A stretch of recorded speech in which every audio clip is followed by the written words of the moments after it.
नमस्कार दोस्तों, इन्वायरो अकेडमी पे आप सभी का एक बार फिर बहुत बहुत स्वागत है। बच्चों, मार्च 27 को जो पब्लिक नोटिस एनटीए ने रिलीज़ किया है, आप सभी लोगों ने देख लिया होगा। इस नोटिस में कुछ भी पैटर्न चेंज होने वाली जैसी चीज़ नहीं है। सबसे पहले तो आपने यही चीज़ समझनी है। सरल भाषा में अगर हम इस पूरे नोटिस को समझने की कोशिश करें तो कुछ पॉइंट्स हैं जो आपको क्लियर होने चाहिए। पहला पॉइंट तो यही क्लियर है कि इस नोटिस के आधार पे ये कहना कि भाई यूजीसी नेट का पैटर्न बदल गया है, ये बिल्कुल गलत है। ऐसा कुछ भी नहीं है, तो इस चीज़ से घबराने की कोई ज़रूरत नहीं है।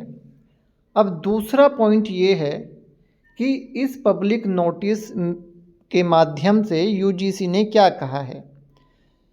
तो आप इस तरीके से समझिए कि अगर आप पीएचडी में एडमिशन लेने के लिए जाते थे तो अलग अलग यूनिवर्सिटीज़ जो हैं अपना एग्ज़ाम कंडक्ट कराती थी। अब एक बच्चा जो है इस तरीके से बहुत सारे एग्ज़ाम से उसको गुजरना पड़ता था पीएचडी में एडमिशन के लिए। तो यूजीसी ने इसको ख़त्म कर दिया है। अब यूजीसी ने कहा है कि आपको अलग अलग एग्ज़ाम देने की ज़रूरत नहीं है। यूजीसी नेट का जो एग्ज़ाम होता है उसी के बेस पे आपको पीएचडी में एडमिशन मिल जाएगा। बिल्कुल सरल जो है जो ये बात कहना चाह रहे हैं, बिल्कुल सरल शब्दों में यही कहना चाह रहे हैं। जून 2024 से क्या होगा? जून 2024 से जो लोग यूजीसी नेट के एग्ज़ाम में बैठेंगे तो एक तीर से वो 3 चीज़ें करेंगे। एक एग्ज़ाम देके वो 3 चीज़ें जो है अचीव कर सकते हैं। पहला कैटेगरी 1, इसमें क्या है कि आप जो है admission to PhD with JRF के लिए एलिजिबल हो जाओगे। यानी कि जिस बच्चे का जेआरएफ क्लियर होगा वो जो है अपना डायरेक्ट इंटरव्यू के माध्यम से पीएचडी में एडमिशन ले सकता है। दूसरी कैटेगरी में इन्होंने कहा कि आप पीएचडी में एडमिशन ले सकते हो विदाउट जेआरएफ, और आपका जो है असिस्टेंट प्रोफेसर के लिए भी एलिजिबिलिटी क्राइटेरिया बन जाएगा अगर आप नेट क्वालिफाई कर लेते हो। तो यहाँ तक के जो 2 कैटेगरी हैं इनसे आप भली भांति परिचित हो कि भाई जेआरएफ क्लियर होता है तो आपको फेलोशिप मिलती है। अगर आपका केवल नेट लेक्चरशिप क्लियर होता है तो आपको फेलोशिप नहीं मिलती। आप जो है असिस्टेंट प्रोफेसर के लिए अपॉइंट होने के लिए एलिजिबल हो जाते हैं। अब तीसरा पॉइंट, जो तीसरी कैटेगरी है, उसमें इन्होंने ये कहा है कि आपका मान लीजिए जेआरएफ नहीं हुआ, नेट भी नहीं हुआ, तो भी वो जो स्कोर कार्ड है आपका उसके बेस पे आप जो है पीएचडी में अप्लाई कर सकते हैं। कई बार क्या होता है कि आप एक क्वेश्चन से मान लीजिए आपका नेट रह गया, 2 क्वेश्चन से आपका नेट रह गया, बहुत सारे बच्चों के साथ में ऐसा हो जाता है, तो उसका वो स्कोर कार्ड बेकार है क्योंकि उसका ना नेट हुआ ना जेआरएफ हुआ, तो बिल्कुल उसके लिए कोई भी उसका उपयोग नहीं है। परंतु अब क्या होगा, उस स्कोर के आधार पे भी आपको पीएचडी में एडमिशन मिल सकता है और 1 साल के लिए ये वैलिड रहेगा। अब यहाँ पे भी बच्चों में कन्फ्यूज़न है। तो पहले तो जो है ये 3 कैटेगरी हैं जो हमने अभी आपको बताया है, वो क्या है कि आपका जेआरएफ क्वालिफाई हो जाएगा, जेआरएफ प्लस एलएस प्लस आप पीएचडी के लिए एलिजिबल हो जाओगे। आपका डायरेक्ट इंटरव्यू होगा। कैटेगरी बी में आपका जेआरएफ तो नहीं हुआ, बट आप लेक्चरशिप के लिए एलिजिबल हो जाओगे और पीएचडी में एडमिशन के लिए एलिजिबल हो जाओगे। तीसरी कैटेगरी में ना आपका जेआरएफ हुआ ना आपका नेट हुआ, परंतु इस स्कोर कार्ड के माध्यम से आपको पीएचडी में एडमिशन मिल सकता है। तो ये 3 कैटेगरी हैं। अब ये कैसे काम करेगा? ये इस तरीके से काम करेगा, जिनका जेआरएफ क्वालिफाइड है उनका सीधा इंटरव्यू होगा। जिनका एलएस क्वालिफाई है और जिनका एलएस क्वालिफाई नहीं है, उनका जो स्कोर होगा उस स्कोर को 70% 70% वेटेज मिलेगा पीएचडी में, और 30% वेटेज रहेगा इंटरव्यू के लिए। ठीक है, इस तरीके से आप मान लीजिए एक ऐसा बच्चा जिसका जो स्कोर है वो 2 नंबर कम है एलएस से।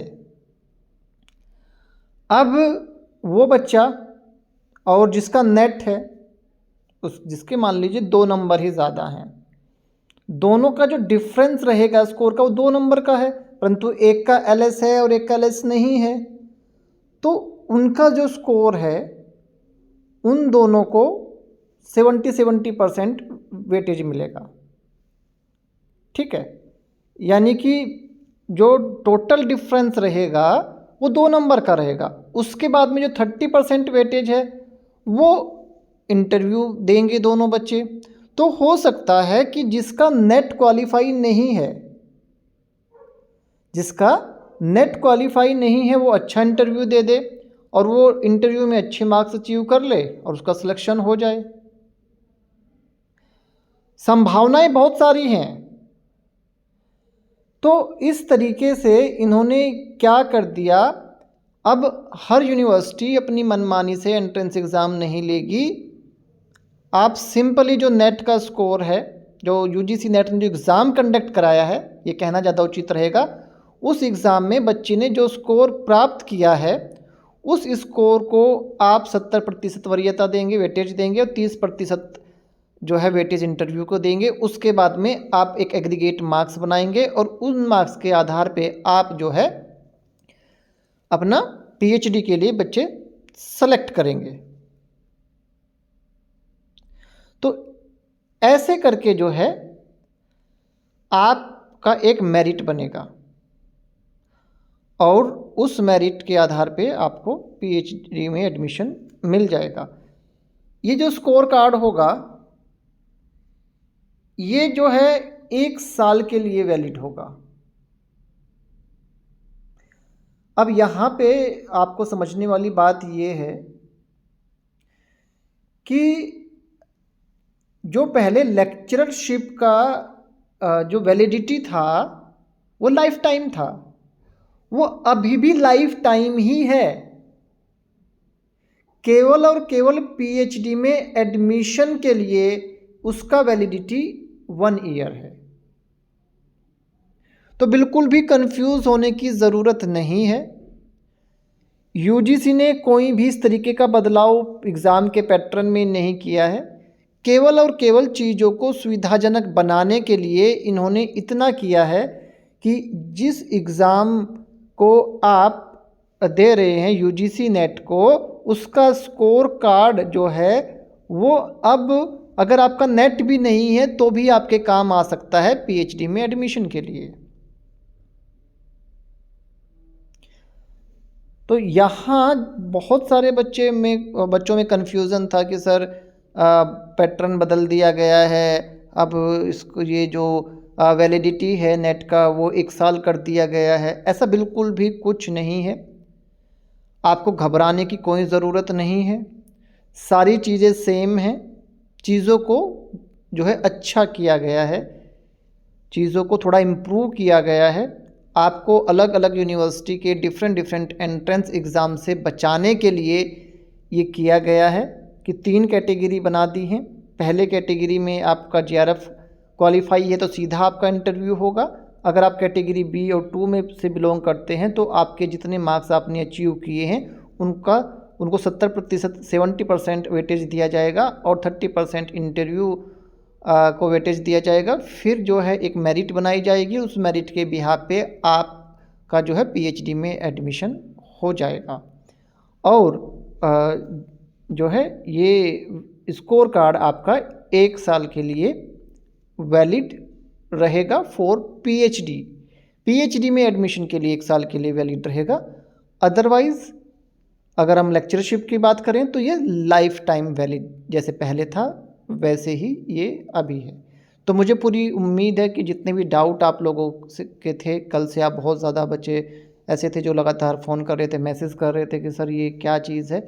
तो मुझे उम्मीद है कि आपके बहुत सारी जो हैं डाउट क्लियर हुए होंगे। तो घबराने की बिल्कुल ज़रूरत नहीं है, कोई परिवर्तन नहीं हुआ है, थोड़ा सा इम्प्रूवमेंट हुआ है इसमें चीज़ों को आसान बनाने के लिए। तो अपनी तैयारी करते रहिए, लगातार सीखते रहिए, मुस्कुराते रहिए। हमारी बेस्ट विशेज़ हमेशा आप लोगों के साथ में है, हमेशा रहेगी। God bless you. जियो बच्चों।